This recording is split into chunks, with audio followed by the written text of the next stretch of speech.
Welcome to Impetus Learning, your one-on-one learning destination. As you guys know, we are doing a NEET revision series and उसमें हम लोगों ने atomic structure का first video upload किया था, which is photoelectric effect, right? We have done questions on that, everything. Now we are moving on to the second topic, which is Bohr atomic model. So let's start. Now there are a few theoretical parts which you need to know about this topic, but generally questions ही आते हैं, so we would focus more on the numericals. But let's read it first. So first point, it is only valid for single electron species. Now what do I mean by single electron species? Obviously एक तो hydrogen हो गया, which is a single electron species, उसमें एक ही electron होते हैं. But there are other species which can be single electron. For example, helium plus, right? Helium में दो electron होते हैं.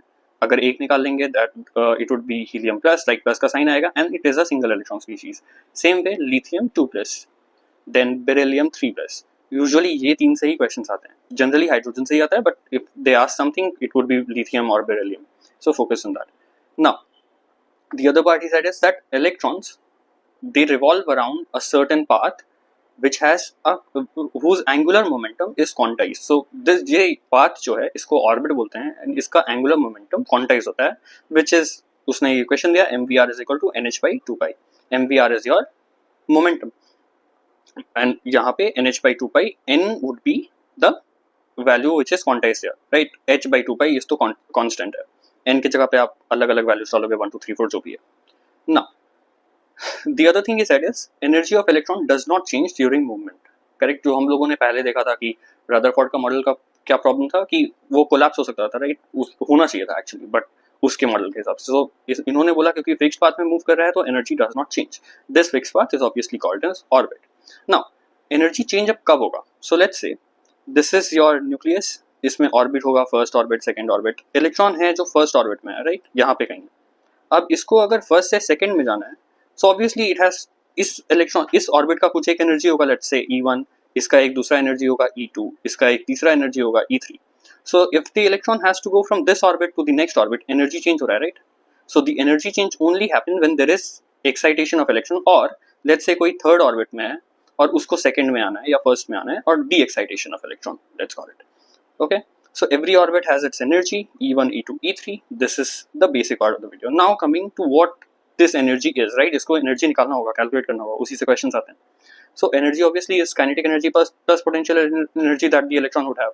इसका एक ये बड़ा सा फॉर्मूला आता है 2 pi square me4 z square h divided by h square n square. नहीं आता, कोई जरूरत नहीं है याद करने की. इफ यू अगर इससे कुछ आएगा तो आएगा कि ये फॉर्मूला ही डायरेक्टली पूछ लेगा. लेट्स से एनर्जी है, क्वेश्चन में दे दिया कि आपको चार अगर देखना है कि आपको रटना है कि मतलब आपने रटा हुआ है कि नहीं रटा हुआ. You would read this in physics as well. तो अगर याद करना है तो this memorise this formula. Derivation इसका याद करने की जरूरत नहीं है, but the formula that would actually be helpful to you is this.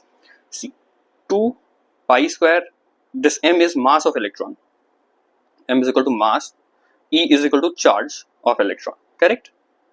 Of electron. So pi 2 mass charge, ये सब एक स्पेसिफिक वैल्यू है, राइट? कांस्टेंट्स हैं ये सब. h is the Planck's constant, नाम में ही कांस्टेंट है. सो यहाँ पे वेरिएबल क्या है? Just z square and n square. So अगर हम इन सब कांस्टेंट्स को मल्टीप्लाई करते हैं, we would get a number which is 2.18 into 10 to the power minus 18 joule into, अब ये जो दो वेरिएबल्स थे z square by n square, इसको हम लोग यहाँ पे लिख लेंगे. दिस इज योर एनर्जी का फॉर्मूला इन जूल. पर आपको दो और याद करने पड़ेंगे. जूल वाला तो हो गया, जूल वाला उतना इंपॉर्टेंट एक्चुअली है नहीं. क्वेश्चंस आपके आते हैं इधर इलेक्ट्रॉन वोल्ट से, नहीं तो किलो जूल से. So this 2.18 into 10 to the power minus 18 joule, ये जो है ये कांस्टेंट है, right? We call it Rydberg's constant. Okay, Rydberg's constant. Now, as I said, you need to remember this formula in two other units, right? Electron volt and आपका kilojoule, जो कि ज़्यादा actually questions में काम आएगा. So in electron volt, this same thing is minus 13.6 into z square upon n square. यहाँ पे आप n square यहाँ पे भी लिख सकते थे, not a problem. Electron volt. Now this is an important formula that you need to remember. Again, मैंने यहाँ पे minus लगाना भूल गया मैं. So this negative sign is important. Why? I will tell you in a bit. And the third one that you need to remember, this formula is kilojoule. ये भी important है, हम लोग ये question करेंगे where the units are in kilojoule. ये भी बहुत simple सा है. Very similar to this number. It is 1312. So it is 13.6. This is 1312 into z square upon n square kilojoule per mole. Okay. ना. So let's move on now. As I said कि negative sign क्यों, again फिर मैं यहाँ पे negative लगाना भूल गया. नेगेटिव साइन क्यों? सो let's say this is the nucleus. Okay, एक यहाँ पे ऑर्बिट है, सिंगल ऑर्बिट लेते हैं. यहाँ पे कोई एक इलेक्ट्रॉन होगा. Now this electron is revolving around this orbit. ये थ्योरी तो यही बोलती है at least. So we have to assume that यही हो रहा है when we are talking about this theory. So ये जो ऑर्बिट है, this nucleus would be applying some force to this electron, right? उसको अपने पास रखने के लिए. Otherwise this electron can go anywhere, leave the orbit. But if it is revolving in the orbit, कुछ तो एक फोर्स लग रहा होगा.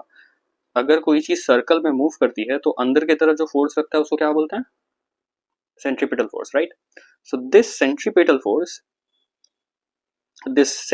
force is nothing but the electrostatic force of attraction.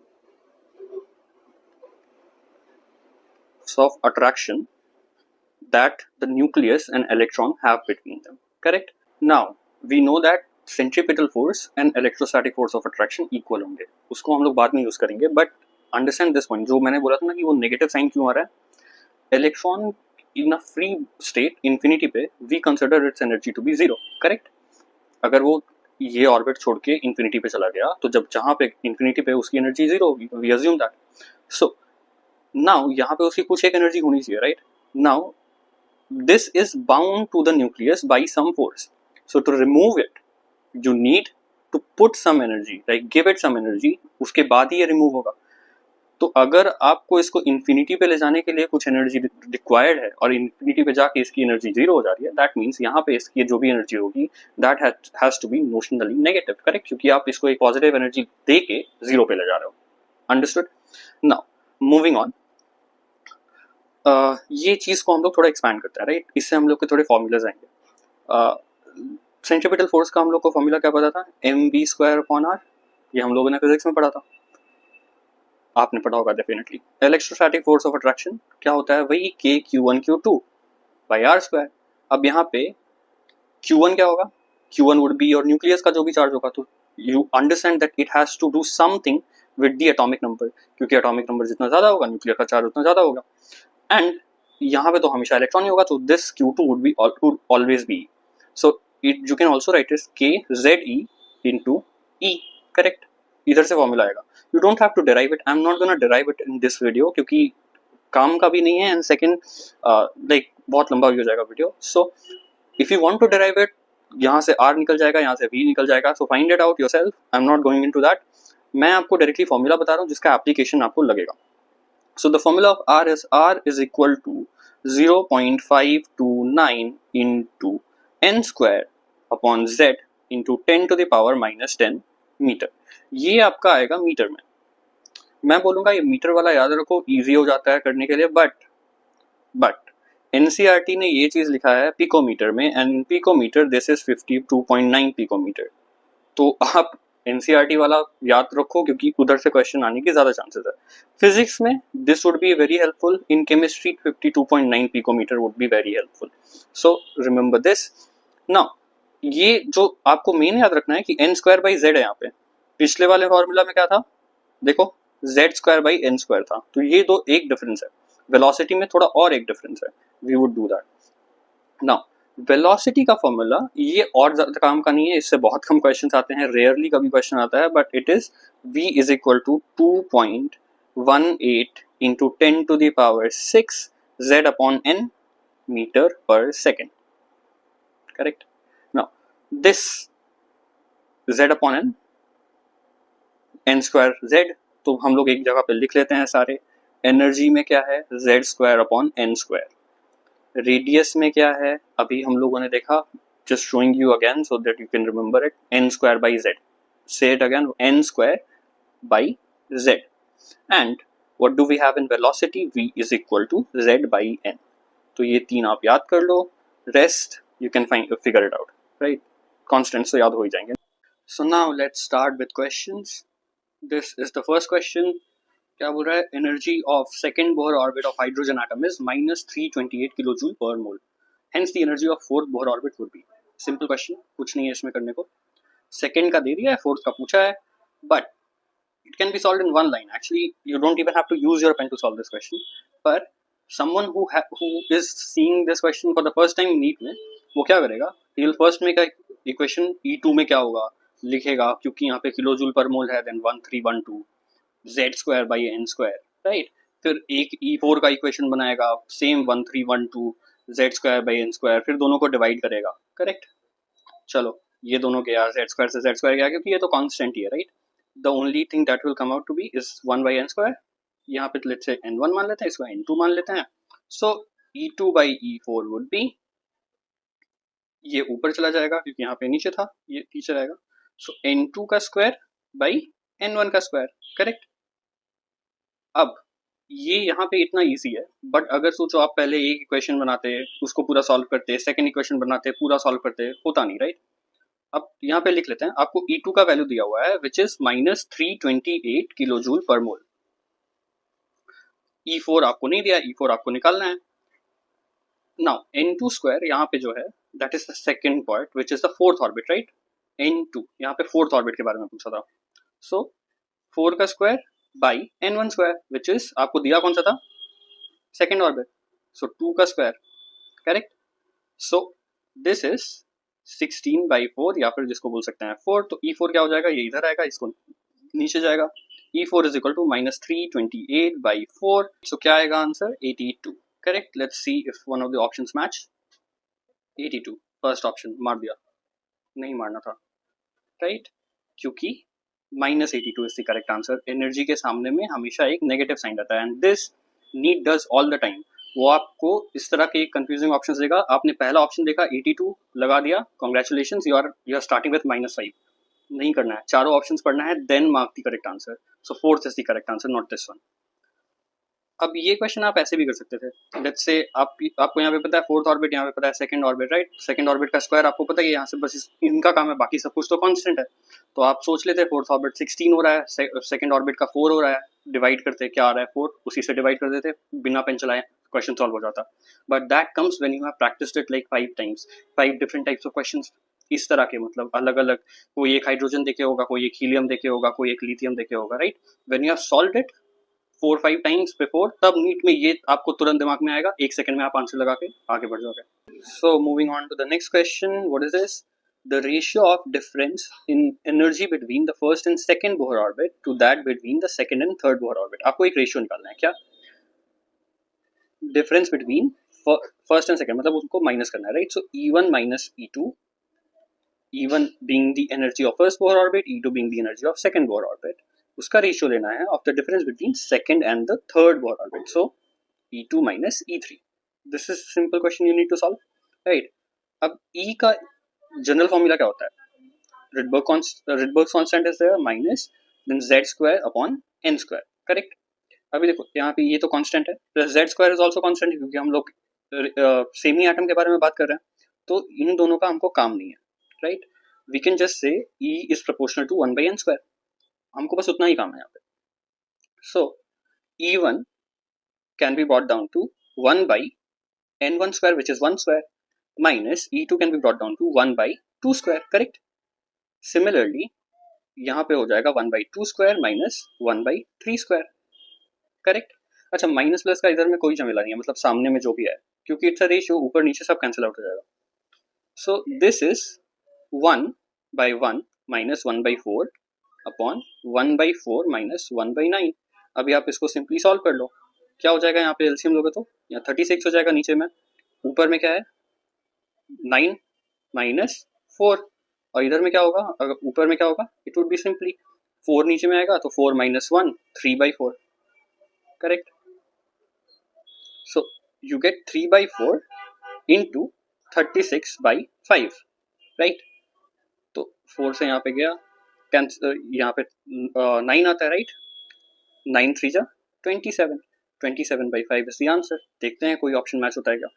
So you see option D 27/7. This question has come in JEE. This question has come in AFMC. So it can be repeated in NEET, but कोई ऐसा difficult question नहीं था. All you need to do is make sure कि आप सही से इसको plus minus कर रहे हो और सही से डिवाइड कर रहे हो. कुछ है नहीं इस क्वेश्चन में. So now let's talk about the third question. Which orbit of beryllium has the same radius? यहाँ पे radius पूछा है, अभी तक energy पढ़ रहे थे हम लोग, as that of the first orbit of hydrogen. And यहाँ पे पहली बार दो अलग-अलग atoms introduce हुए हैं, right? One is beryllium, the other is hydrogen. Now we talked about this, right? कि beryllium is also a single electron species. This should be beryllium 3 plus actually in the question. So let me correct that.